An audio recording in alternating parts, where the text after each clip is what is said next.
Bonjour, est-ce que Dieu approuve votre décision? C'est une question qu'on se pose souvent en tant qu'enfant de Dieu et c'est normal. Seigneur, est-ce que tu approuves ce que je suis en train de faire? Seigneur, quelle est ta volonté pour ma vie? Est-ce que je suis en train de faire la bonne chose? Ce sont des bonnes questions.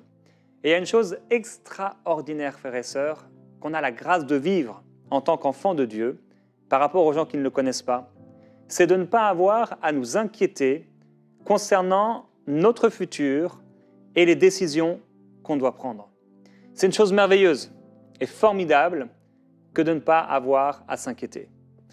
Dans Romains au chapitre 15 et au verset 25, il est écrit « Présentement, je vais à Jérusalem pour le service des saints. » Et au verset 28, « Dès que j'aurai terminé cette affaire et que je leur aurai remis ces dons, je partirai pour l'Espagne et je passerai chez vous. Je sais qu'en allant chez vous, c'est avec une pleine bénédiction de Christ que j'irai. » Waouh, quelle déclaration! Alors j'aimerais partager avec vous 4 choses concernant la volonté de Dieu. Est-ce que Dieu approuve notre décision ou pas? Premièrement, vous rappelez que oui, nous n'avons pas à nous inquiéter concernant notre futur. Quelles que soient nos expériences et notre passé, on doit avoir la ferme conviction que Dieu nous dirigera. Frères et sœurs, quel que soit ce que vous avez vécu, les erreurs que vous avez pu faire ou autres, tenez fermement votre confiance en la direction divine. Croyez fermement, résolument de tout votre cœur que Dieu veut vous diriger et qu'il le fera. C'est important. Croyez fermement, comme on l'a dit hier, que Dieu ne vous laissera pas seul, mais qu'il vous dirigera dans toutes les décisions que vous aurez à prendre. Ne perdez pas cette conviction et cette confiance en Dieu et en sa direction dans votre vie. Sinon, vous allez vivre constamment dans la confusion, l'inquiétude concernant vos décisions et la peur du futur. Mais on a une bonne nouvelle et on en a beaucoup en tant qu'enfant de Dieu dès qu'on ouvre la parole. Jésus nous a laissé le Paraclet, l'Esprit de vérité qui vient du Père, que le monde ne peut pas recevoir et qui nous rappelle tout ce que Jésus a dit et qui nous révèle les choses à venir concernant notre vie.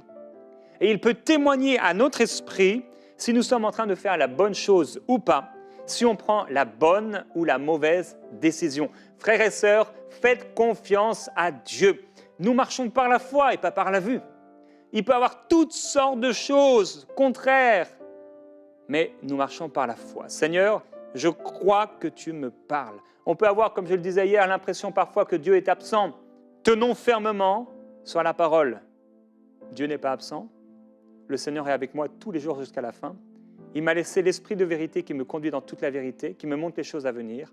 Il est avec moi, il me dirigera, il me conduira près des eaux paisibles. Je serai avec lui, même si je passais par l'ombre de la vallée de la mort, il m'en fera sortir parce qu'il est avec moi, parce qu'il m'aime d'un amour éternel. Oui, il est le chemin, la vérité et la vie. Donc, premièrement, prenons la décision de ne plus nous inquiéter concernant les affaires de cette vie, car notre Dieu est un grand Dieu et il fait ce qu'il veut, il saura nous diriger. Et celui qui a créé la bouche à l'homme saura nous parler, et celui qui a créé les oreilles de l'homme saura se faire entendre. Deuxièmement, frères et sœurs, nous devons rechercher la pleine bénédiction de Dieu pour nos vies concernant sa volonté. Je ne suis pas en train de dire qu'il faut chercher la bénédiction matérielle, comme on peut le dire, mais nous devons chercher la volonté et la pleine bénédiction ou approbation de Dieu pour nos vies.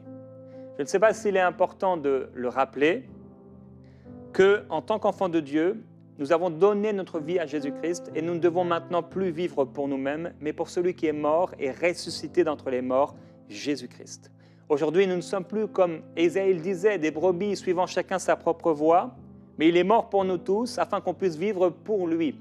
Il est le berger, nous sommes ses brebis. Et donc, il est important de rappeler, je crois, que en tant que ses enfants, nous devons rechercher la volonté de Dieu pour notre vie, jusqu'à en être convaincus. Alors, plus on est proche de Dieu, j'ai remarqué que plus quelqu'un est proche de Dieu, plus il est intéressé à connaître sa volonté. Mais plus une personne est éloignée de Dieu, et plus cette personne prend des décisions sans consulter Dieu. Il est fort possible que si vous réalisez que vous prenez toutes vos décisions sans Dieu, cela veut dire qu'en réalité, vous êtes éloigné de lui. En nous repentant de nos péchés, on a pris cette décision de vivre pour lui. À partir de ce moment-là, nous ne sommes plus des brebis errantes, nous pouvons être assurés que le Seigneur est avec nous. Nous ne sommes plus en train d'accomplir les volontés et les désirs de notre chair, nous qui étions autrefois comme les gens de ce monde, ennemis de Dieu, mais nous voulons accomplir sa volonté. Et j'espère que vous êtes encore dans cette dépendance du Saint-Esprit, du Seigneur. Seigneur, non pas ma volonté, mais ta volonté. Seigneur, je veux faire ta volonté. Alors, Paul dit au verset 29, « Je sais qu'en allant vers vous, c'est avec une pleine bénédiction de Christ que j'irai. » Quel privilège extraordinaire de savoir que ce qu'on fait, c'est la pleine volonté de Dieu. Non seulement c'est ce que Dieu veut d'une manière générale, mais c'est la pleine volonté de Dieu. C'est en parfait accord avec ce que le Seigneur voulait pour moi. Quel privilège d'être conscient que la pleine bénédiction du Seigneur nous accompagne. Cela va nous aider dans les temps difficiles. S'il nous dit « passons à l'autre bord » et que se lève la tempête, même si la tempête se lève, nous savons que nous n'allons pas périr. Il nous a amenés, il nous a appelés à aller de l'autre bord. Ce n'est pas pour nous faire mourir dans la tempête, frères et sœurs, parce que le Seigneur est avec nous. Ayons confiance en sa direction. Ayons confiance, même s'il nous fait passer par des endroits sinueux et difficiles, que le Seigneur n'a pas changé de nature. Il n'est pas devenu un fou, dangereux, psychopathe qui veut vous faire du mal. Non, s'il sait que vous devez passer par là, c'est que c'est le seul chemin pour y parvenir. C'est que vous en avez besoin.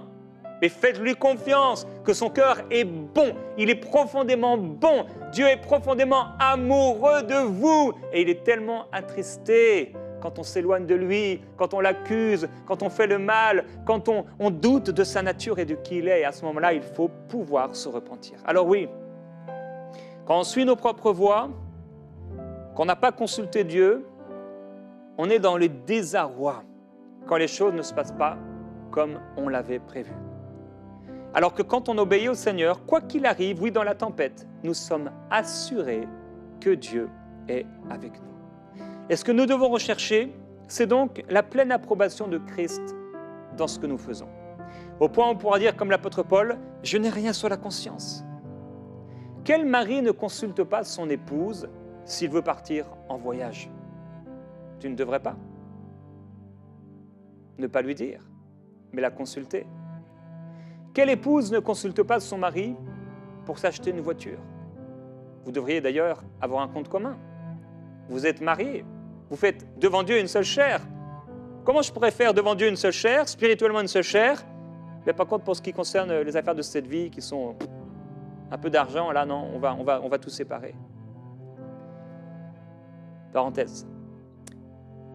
Je n'ai pas besoin de consulter Annabelle, mon épouse, si en sortant du travail, je m'arrête de mettre de l'essence dans ma voiture ou si je m'arrête pour faire des courses. Cependant, si je vais faire des courses, je vais lui envoyer un message peut-être et je vais lui dire, voilà, je passe au magasin. Pour pas qu'elle ait à s'inquiéter, surtout si j'y vais longtemps, ce qui arrive à peu près jamais. Et si je suis un gentil mari, je vais ajouter, est-ce que tu veux que j'achète quelque chose? Certainement, là, elle me donnera une longue liste de choses à acheter. Je ne partirai jamais un jour, quelque part, sans en avoir parlé à Annabelle. Aucun voyage, aucun billet d'avion n'est acheté, aucun hôtel n'est réservé, sans qu'elle ne le sache. À moins que ce soit une surprise pour elle. Donc, je n'ai rien à lui cacher.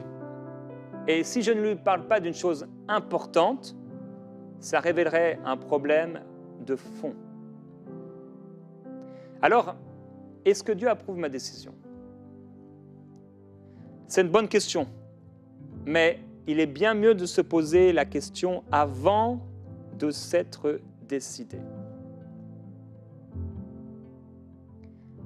Est-ce qu'on cherche sa volonté concernant les choses importantes de la vie?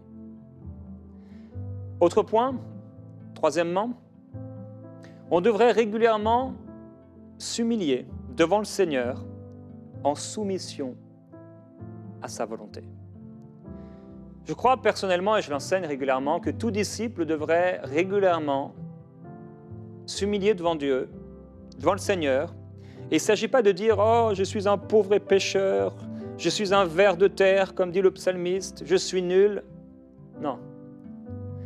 S'humilier, c'est se soumettre à la volonté de Dieu en tant qu'esclave de Christ. Et Paul dit « Je parle à la manière des hommes ». On devrait avoir le profond désir non seulement de lui obéir, mais de lui plaire. C'est une chose d'obéir à quelqu'un, c'est une autre chose de lui plaire. Vous pouvez obéir peut-être à un directeur d'entreprise, mais c'est celui qui lui plaît qui sera promu. Et je ne parle pas ici de péché ou de compromis. Alors le disciple doit régulièrement, pour ne pas dire chaque semaine, se tenir devant Dieu avec profondeur et sincérité, lui dire des prières telles que « Seigneur, qu'est-ce que tu veux que je fasse ? Fais ce que tu veux de ma vie. Dirige-moi. » Et ça ne veut pas dire que quand on dit « qu'est-ce que tu veux que je fasse ?» qu'on n'est pas convaincu que ce qu'on fait est la bonne chose. Mais dans un projet, il y a tellement de sous-catégories. Dans une tâche qui est grande, il peut y avoir 150 sous-tâches. Et c'est pour ça, même si nous savons que la grande tâche, c'est ce que Dieu nous a demandé de faire, Seigneur, comment tu veux que je fasse ? Seigneur, quelle est l'action à poser ? Seigneur, qu'est-ce que je dois faire ? Comment dépenser ? Comment penser ? Qu'est-ce que méditer ? Seigneur, qu'est-ce que je dois dire ? Et là, on cherche, on se soumet. Plus que même de chercher la volonté de Dieu, c'est se soumettre. Et ce temps d'humiliation, ce n'est pas un temps forcément où on va, entre guillemets, chercher, mais on se soumet en tant qu'épouse de Christ. Lui plaire, faire sa volonté. Vous le savez, j'aime personnellement m'allonger sur le sol. C'est la façon où je suis le plus concentré. Je le faisais ce matin encore. Avec un instrumental, un chant peut-être qui n'est pas dérangeant, mais qui va m'aider. Et je m'humilie devant Dieu. Je me tiens prosterné, humblement devant lui. J'humilie mon cœur, je lui demande pardon pour tout ce que j'ai pu faire de mal. Je lui demande de me diriger. Et c'est peut-être difficile à saisir, mais c'est vraiment parmi les meilleurs moments que je peux vivre sur cette terre. Quand je suis là et que son esprit est sur moi et que je m'humilie dans sa présence, c'est extraordinaire, c'est glorieux. Et je prie que vous puissiez le vivre vous aussi. En s'humiliant ainsi, on se revêt des meilleures dispositions possibles pour recevoir la volonté de Dieu. On ne devient pas comme des gens qui savent tout, des gens qui ont tout compris.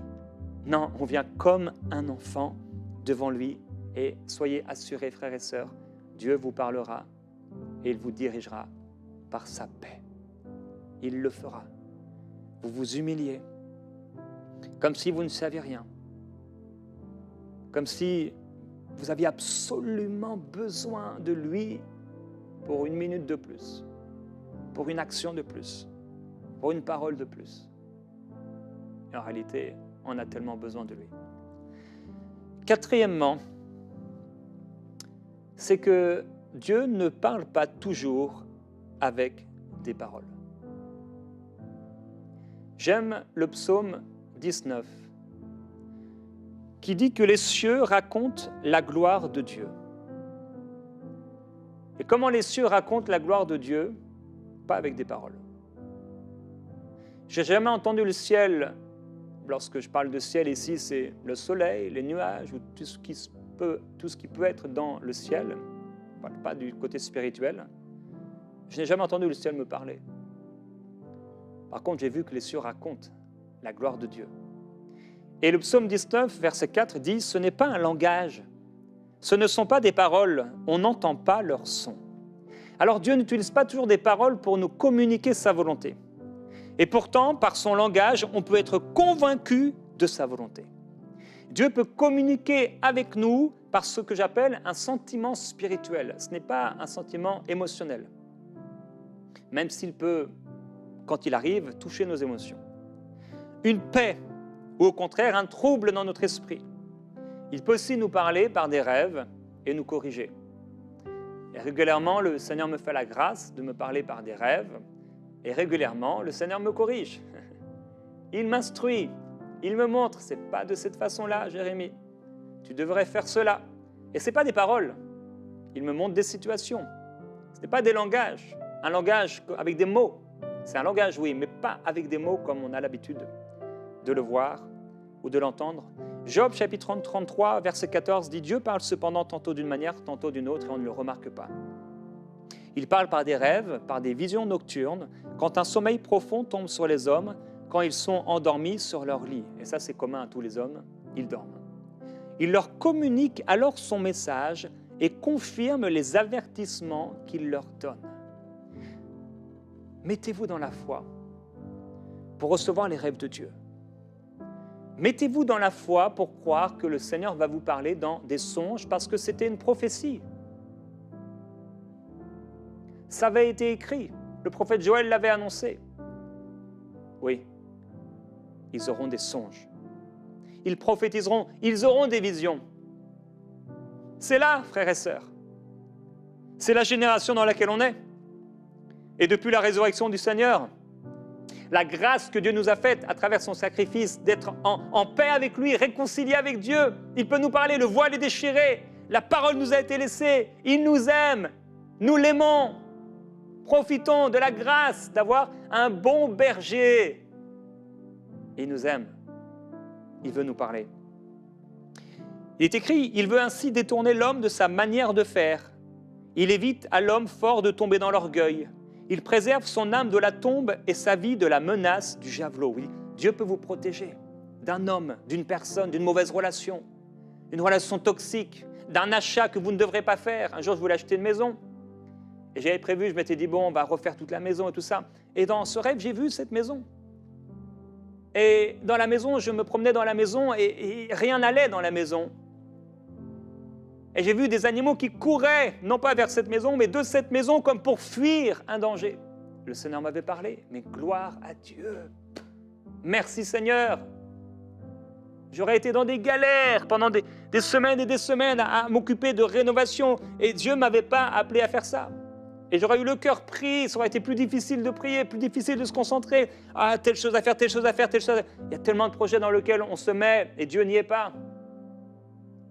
Et c'est tellement bien de savoir qu'on est en train de faire la bonne chose. Ah oui, avec une pleine approbation. Si je vais vers vous, c'est avec une pleine approbation. Je sais que ce que je fais en ce moment, Dieu m'y a appelé. C'est une grâce de pouvoir venir le matin à prière inspirée et dire Seigneur, merci parce que c'est toi qui m'as appelé. Pour bénir ton peuple, pour prêcher ta parole. Et je ressens le regard d'approbation de Dieu.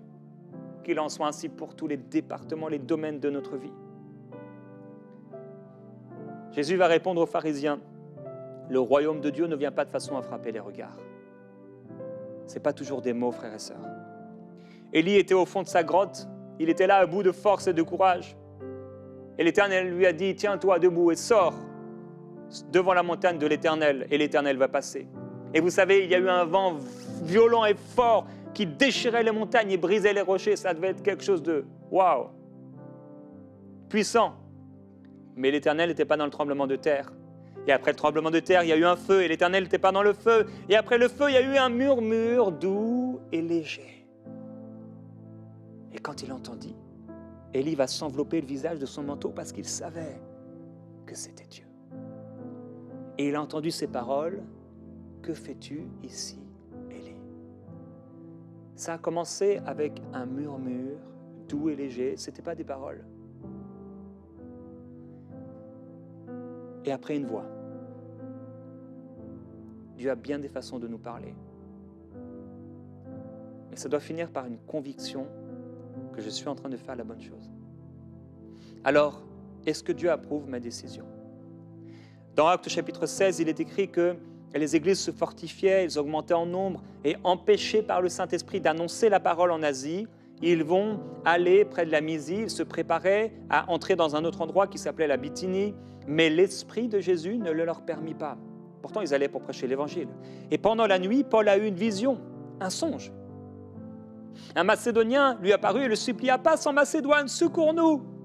Et suite à cette vision, c'est le même mot que rêve ou songe, de Paul, nous avons aussitôt cherché à nous rendre en Macédoine, concluant que le Seigneur nous appelait à énoncer la bonne nouvelle, bonne interprétation.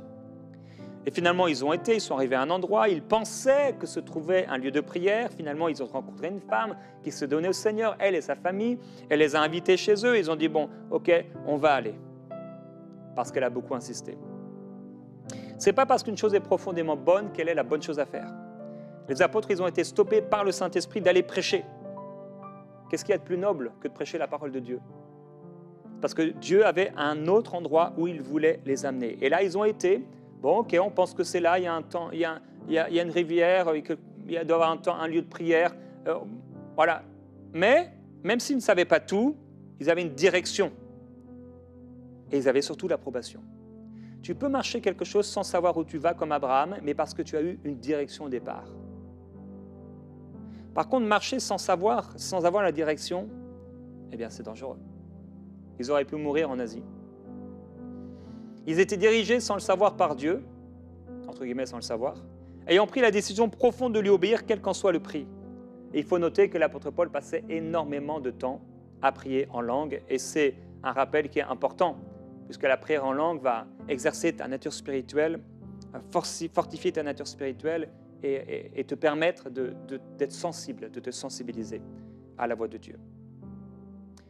Il y a 1 an et demi, Dieu m'a profondément touché un jour alors que je priais. Je ne savais pas pourquoi.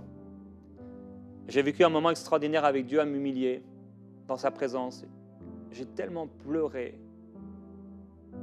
Je ne pense pas avoir pleuré comme ça un jour dans ma vie. Comme ça un matin. Hein. C'était un vendredi matin, je crois. Et j'ai pleuré, je remettais ma vie à Dieu. Et c'était beau, c'était fort. J'étais en train de m'abandonner à Dieu. Et quelques jours plus tard, il est arrivé une situation qui m'a amené à devoir prendre une décision. J'ai dû rechercher la volonté de Dieu pour ma vie, alors que tout semblait bien tracé. Et alors, Dieu m'a dirigé avec clarté, en me parlant de façon précise. Et ce qu'il m'a dit allait à l'opposé de ce que certains de mes amis pensaient. Et j'ai dû prendre une décision qui a eu un grand impact sur certaines de mes amitiés. Dieu m'avait averti dans un rêve et j'ai dû me consoler par l'approbation divine.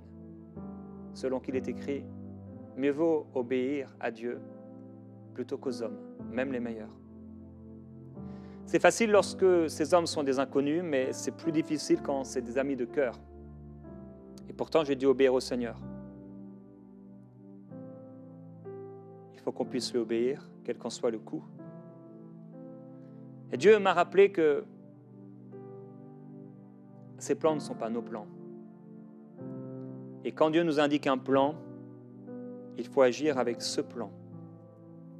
Et ces plans sont des fois bien éloignés de ce qu'on aurait pu penser, imaginer, ou ce qu'on avait formé comme projet.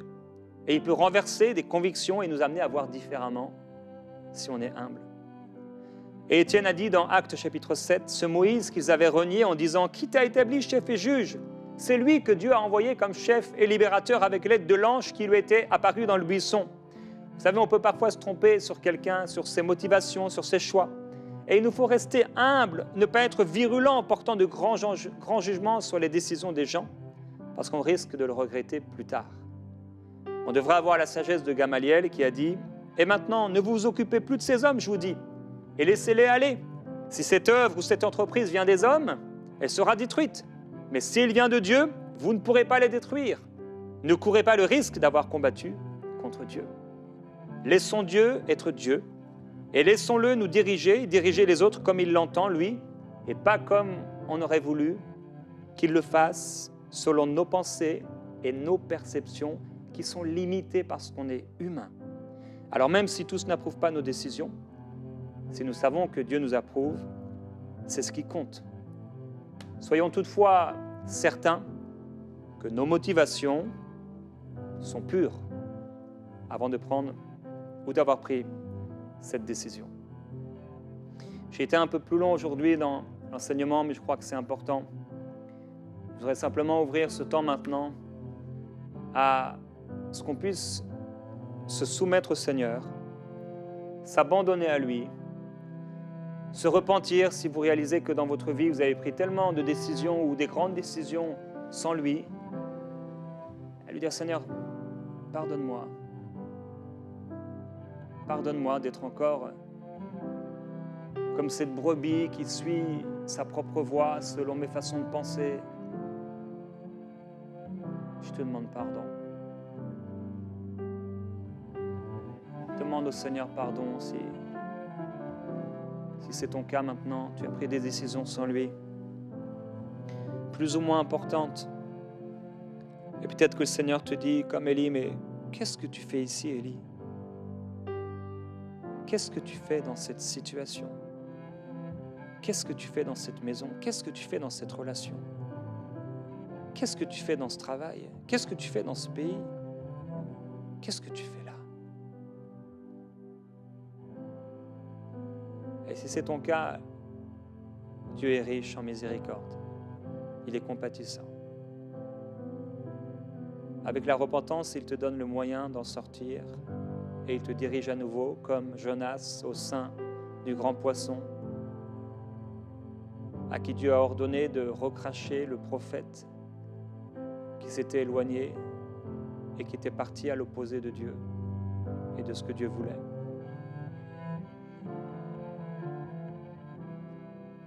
Frères et sœurs, abandonnons-nous entre ses mains. Disons ensemble, Seigneur, je veux m'abandonner entre tes mains. J'abandonne aujourd'hui mes volontés, même mes décisions, mes façons de penser et même mes convictions. Je veux être prêt à apprendre encore. Je désire que tu me diriges. Je veux faire ta volonté. Non pas ma volonté, mais ta volonté. Instruis-moi, dirige-moi selon ta parole. Conduis-moi dans la vérité. Mets devant moi, Seigneur, un chemin tout tracé afin que je puisse y marcher. Conduis-moi par ta parole et parle-moi, même sans parole. Que je puisse saisir ton langage, les sentiments du Saint-Esprit, les façons de communiquer que tu as. Tu n'envoies pas de mails, de textos. Tu parles différemment que les hommes. Et tu sais communiquer plus que n'importe qui. J'ai confiance en toi, Seigneur, que tu me dirigeras. Et même s'il y a un prix à payer, je veux le payer. Même si je dois passer par la tempête, eh bien je veux y passer. Parce que tu as un but à atteindre. Merci Jésus-Christ. Merci pour ton amour. Merci pour ta direction. Frères et sœurs, soyez assurés que le Seigneur est avec vous, qu'il vous prend par la main et qu'il vous dirigera dans la voie de la vérité, dans la voie de l'éternité. Tenez fermement sa main et humiliez-vous régulièrement sous cette main puissante. Je vous bénis au nom de Jésus-Christ. À demain dans Prière Inspirée.